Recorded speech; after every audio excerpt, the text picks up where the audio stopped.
another L series, pre-CVS, 1963. I bought this instrument in 81, maybe late 81, and restored it.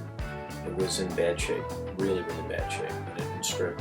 There was not much to look at, but the tone, just like the 64, it had this incredible tone. It's different from the 64, almost equally, in my opinion, almost as good.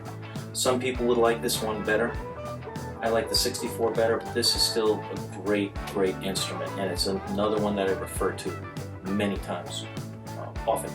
In other words, take it out of the case. As I explained at one point, take them out of the case and just leave them out for a couple of weeks. And just play and remember.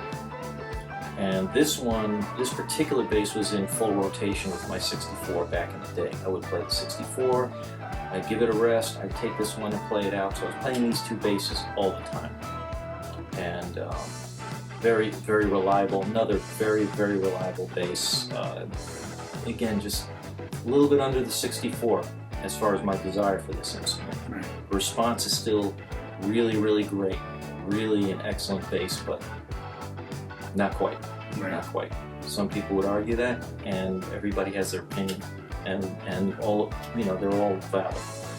But I love this bass. I did make the mistake of giving it up one time. I did sell it. I sold it, and I was heartbroken when I thought, why did I sell this instrument? And a friend of mine told me, one of my customers actually said, hey, I got a 63 jazz bass. And I said, really? And he described it. And I said, oh my God, where'd you get it? Long story short, I had to pull it out of his death grip. No, I actually bought it back from him. I bought it back. I was able to buy it from him. I told him how much I missed it, and I was able to get it back. I don't think it's going anywhere. I think I'm hanging on to it. But this is a very important bass in my reference collection. Now, to the uninitiated, looking at the 63 and the 64, you know, in succession, like we're going to show it, what, in your opinion, makes these instruments so different? Different, the 64 from the 64? Yeah, they're only a year apart. Yeah, they're only a year apart.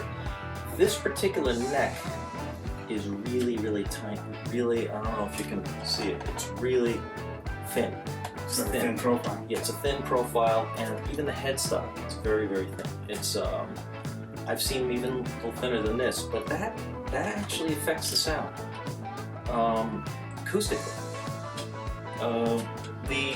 The wind of the pickups on every bass varied a little bit, and I don't remember what, there's an ohm out, there's a K output on the pickups. I don't remember what the measurement is on these, but I do remember they were different from the 64 if you tested it.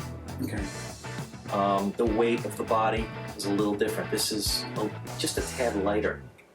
If I have to describe it, and I haven't played these basses out in, I don't want to say how many years, but suffice to say many years. I remember this bass being a lot more woody sounding, because it had more of an open, little bit more of an acoustic sound, but not quite as direct, not quite as punchy.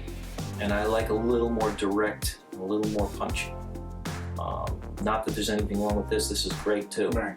And I like to strike a balance between those two sounds. So, you know, I go with the reference that I get from the 64 and the 63. Little of both. You can split the difference. Yeah, I split the difference. Yeah, I think you're right. It's important. It's important to get a little bit of everything in there. Okay, so you mentioned a weight difference between the two instruments. You know, you and I both agree that a heavier instrument definitely sounds better. Yes. For our ear. Can you just explain that a little bit? Okay. What I found happen in instruments, and here's a good example. I had another 64, and I could not get the low mids to project. And when the low mids didn't project, you had an E string that just, you know, didn't hit you, didn't give you that sock in the gut, that E, that, you know, all the lower register. And I always said, why is this? Again, the question of why. You know, why is this not happening? As it turns out, that bass was about 1.5 pounds lighter than the other 64. It was really featherweight. Really featherweight. I did everything. I tried putting a heavier bridge, did improve it somewhat. Right. Yeah, it makes. Yeah, you know, we put the badass on there back then, and not the one you routed in. You know. Right. But I tried things, and it just nothing seemed to help this bass. It still sounded really good, and I sold it to a friend of mine. He said, "Do you have a pre-CVS you want to sell?" And I said, you know, I got one. I said, "I don't think you're gonna like it though." You know, and he was ready to do a tour back then. It was I think it was 83 that this occurred. And he was about to do a tour with Blood, Sweat, and Tears, and he said, "I really need a good old vintage jazz bass because my bass is not cutting it." I said, "Well, try this bass. If you like it, I'm not really happy with it. If you like it, it's yours." Loved it. Still has it. I spoke with him recently, a couple of years ago, and he still has the bass and loves it. Hey, who am I?